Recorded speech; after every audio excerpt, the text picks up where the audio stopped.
Police admit that they are powerless to stop the enraged beast. Could show you landlubbers on me Captain Jake's Amity boat tours. Hey, America, here's your chance to be a Ghostbuster. Looking for a career that's exciting? Be a Ghostbuster.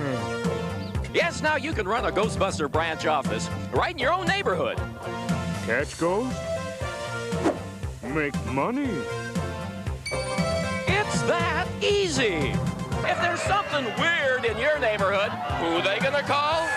You! So join in the fun and be a Ghostbuster! Order your Ghostbusting Starter Kit. Call. Hello and welcome to Theme Park History, the channel for everything to do with theme parks. Old and new, big and small. In today's episode, we grab our proton packs and make sure not to cross the streams as we explore Ghostbusters Spooktacular, a special effects show that opened at Universal Studios Florida on June 7th, 1990. This attraction was suggested by all these people who have seen a spook, specter, or ghost, so thank you to everyone for the comments. As always, if there's any attraction you would like us to cover in a future video, leave a comment down below. You never know, your suggestion might be next month's video. Based on the 1984 sci-fi comedy film of the same name, the attraction had guests join Venkman, Ray, Egon, and Winston as they battled the paranormal likes of Slimer, Gozer, the Terror Dogs, and many more. Featuring a mix of pepper ghost effects, live actors, and animatronics, the show was a first of its kind, bringing the movie to life in a supernatural experience that would haunt guests for years to come.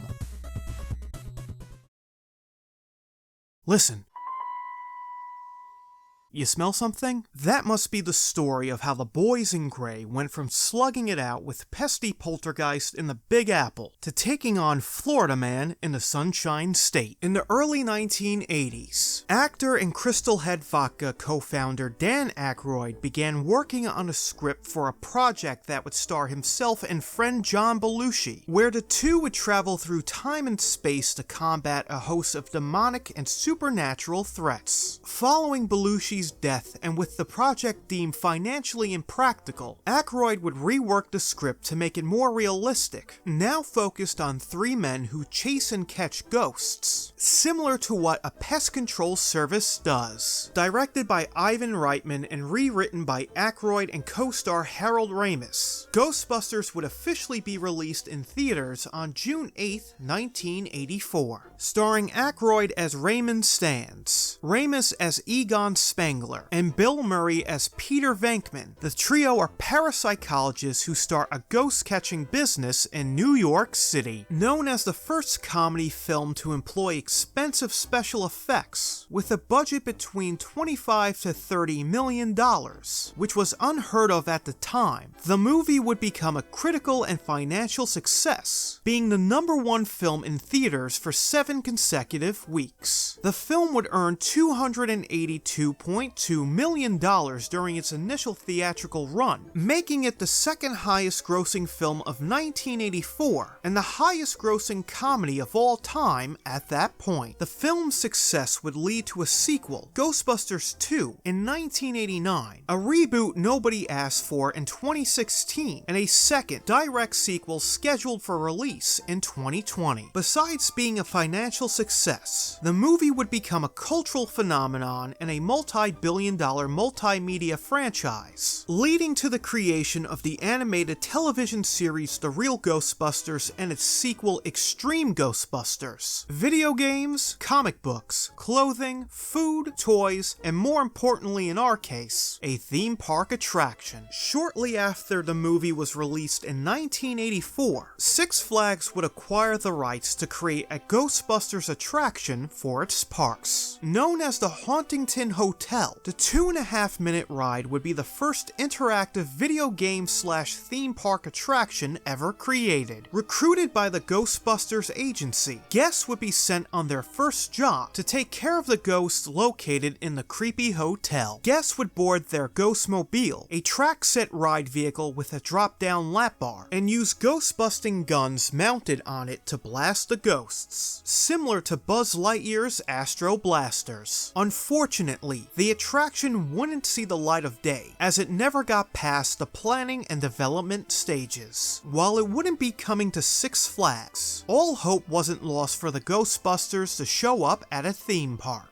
In 1987, Disney would approach Columbia Pictures in acquiring the theme park license for the franchise, with the intention of having the first film's climax be a scene in the Great Movie Ride at their brand new park set to open in 1989, Disney MGM Studios. Disney's offer would be turned down by Columbia, as they had received a better offer from another movie-based theme park that was set to open around the same time, Universal Studios, Florida. While many attractions would be based on its own movie library, the park would still acquire the theme park rights to popular films from other rival studios, many of whom did not operate theme parks themselves. Universal would pitch the idea of creating a live show based on the Ghostbusters franchise, one that would become the park's headline show when it opened in 1990. Construction would begin in early 1989, with Landmark Entertainment Group brought in to work on the attraction. The show would be the first of its kind, featuring a mix of Pepper's ghost effects, live actors, and animatronics. While the show would reuse some of the ghosts that were in the 1984 film, it would also feature brand new, never-before-seen ghosts as well, which were designed by special effects artists Stephen, Charles, and Edward Chiodo, known for writing, directing, and producing the 1988 sci-fi horror comedy Killer Clowns from Outer Space. The ghost animatronics varied in size, being anywhere between 6 to 16 feet tall and collectively weighed over 19 tons. In order to properly utilize the Pepper's Ghost effect, the animatronics were placed slightly below the stage guests viewed during the show. The effect works through the use of mirrors and reflections, which involves a stage that is specially arranged into two rooms, one that guests can see into, and a second that is hidden to the side or below, out of the view of the guests. A plate of glass is placed somewhere in the main room at an angle that reflects the view of the hidden room towards the guests. When the lighting in the hidden room is increased, along with the main room lights dimming, the reflection becomes visible and the animatronics within the hidden room seem to appear out of thin air. Of all the animatronics featured in the show, the most impressive would be the Stay Puft Marshmallow Man. Unlike the rest of the ghosts, the animatronic would actually appear on stage and was one of the largest ever created at the time, being 22 feet high, 22 feet wide, and 18 feet deep. Ghostbusters Spooktacular would officially open with Universal Studios Florida on June 7th, 1990. Less than a year after Spooktacular opened, a second live Ghostbusters show would debut at the park. Opening in March 1991, Street Busters had the Ghostbusters attempting to catch their biggest foe ever, Beetlejuice. Taking place in front of the New York Public Library facade, the street show featured musical elements, with the Ghostbusters singing and dancing to the hip-hop songs of the time. The show wouldn't last for long, closing only after 2 years in 1993.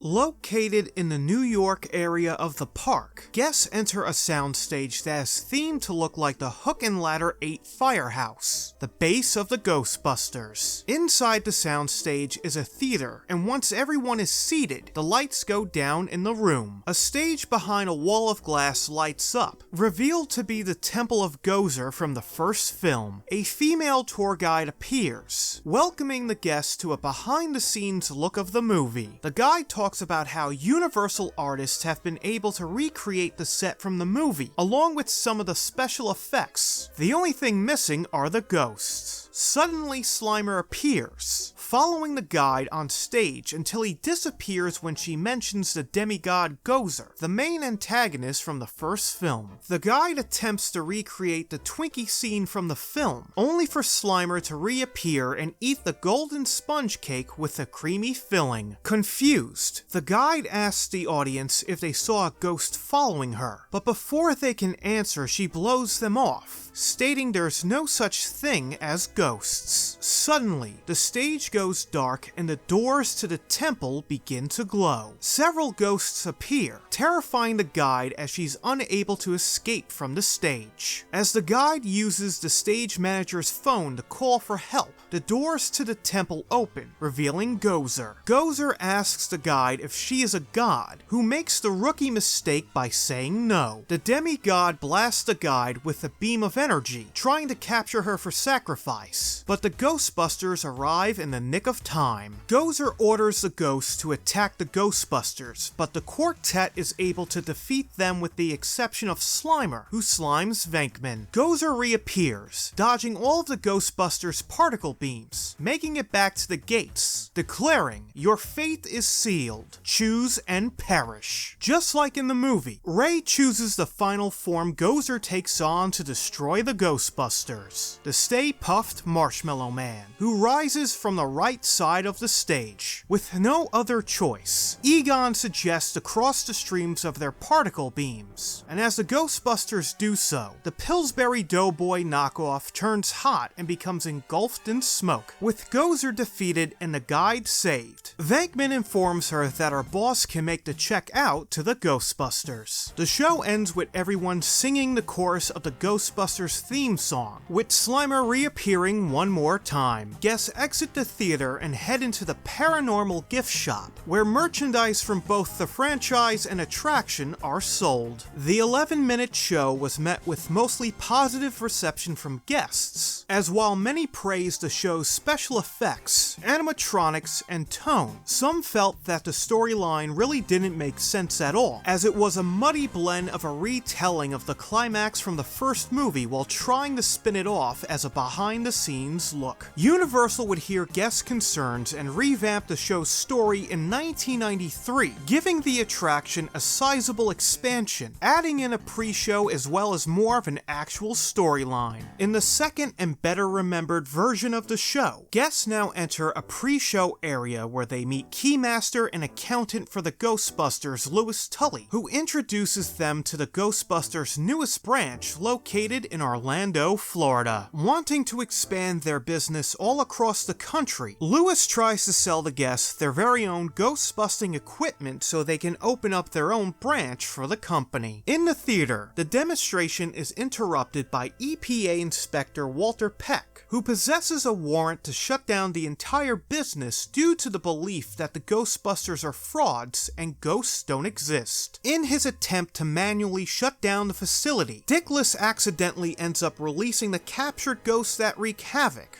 Is this true? Yes, it's true. This man has no dick. With Gozer being the ringleader of them all. Just like in the first version of the show, the Ghostbusters show up in the nick of time, defeating the ghosts and Gozer, who takes on the form of the Stay Puft Marshmallow Man once again. The updated 15-minute version of the attraction was a huge hit with guests, as the new storyline, along with the animatronics and special effects, made Ghostbusters Spooktacular the must-see headline live show of Universal Studios, Florida.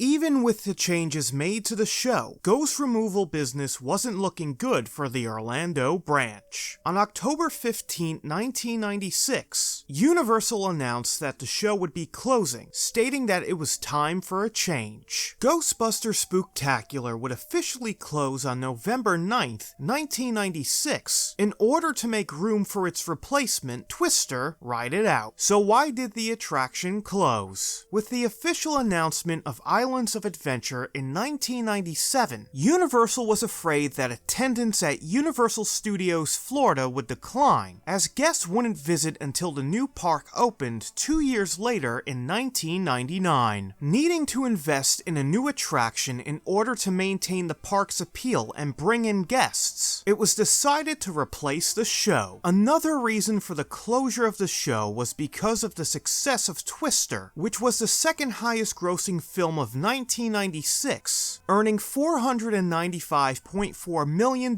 worldwide. Wanting to capitalize on the box office hit, which Universal owned the rights to, it only made sense to replace the Ghostbusters, as the franchise was dwindling in popularity by the time the show closed in 1996. While the attraction would close in 1996, the Ghostbusters would return to the park in 2002 with a brand new street show, Extreme Ghostbusters: The Great Fright Way. An updated version of the Street Busters show, Beetlejuice would once again take over the Ghostbusters, forcing them to sing and dance to hip-hop songs, running from October 2002 to February 2005. Universal still pays tribute to the attraction, as the Hook and Ladder 8 Firehouse entrance still exists at the park, now used by Hollywood Rip Ride Rocket. On July 17, 2019, it was announced to celebrate the 35th anniversary of when it was released in theaters. Ghostbusters would be getting its own haunted house at Universal's Halloween Horror Nights in Florida and Hollywood. Inspired by the 1984 film, guests follow in the footsteps of the Ghostbusters as they venture through recreated scenes from the movie, including the firehouse, New York Public Library, and the Temple of Gozer, as an army of ghoulish spirits attack from every corner. As they go deeper into the house, guests come face to face with an array of paranormal creatures, including Slimer, Gozer the Gozerian, and in its ultimate destruction form, the Stay Puft Marshmallow Man. Reception to the haunted house has been overwhelmingly positive, as guests have praised the detailed sets, along with the special, practical, and projection effects, managing to faithfully recreate the most memorable scenes, along with dialogue, to make it feel like they're actually part of the movie. While it might not be the scariest house ever created for Halloween Horror Nights, it's definitely one of the most fun, and will go down as one of the best houses ever created by Universal for the event.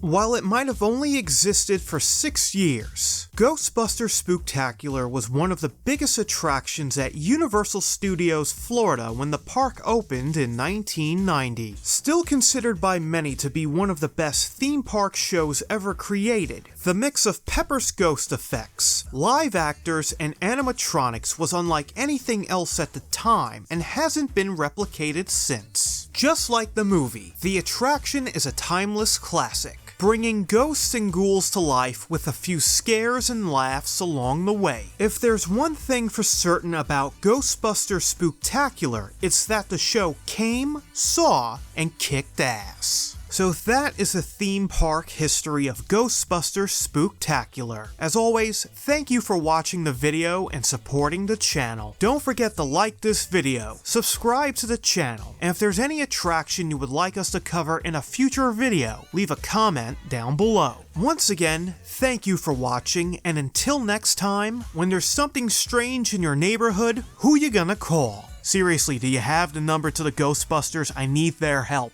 Ever since I shot Hoopla Guy, he won't stop haunting me. Oh no. He's here. No. No. No!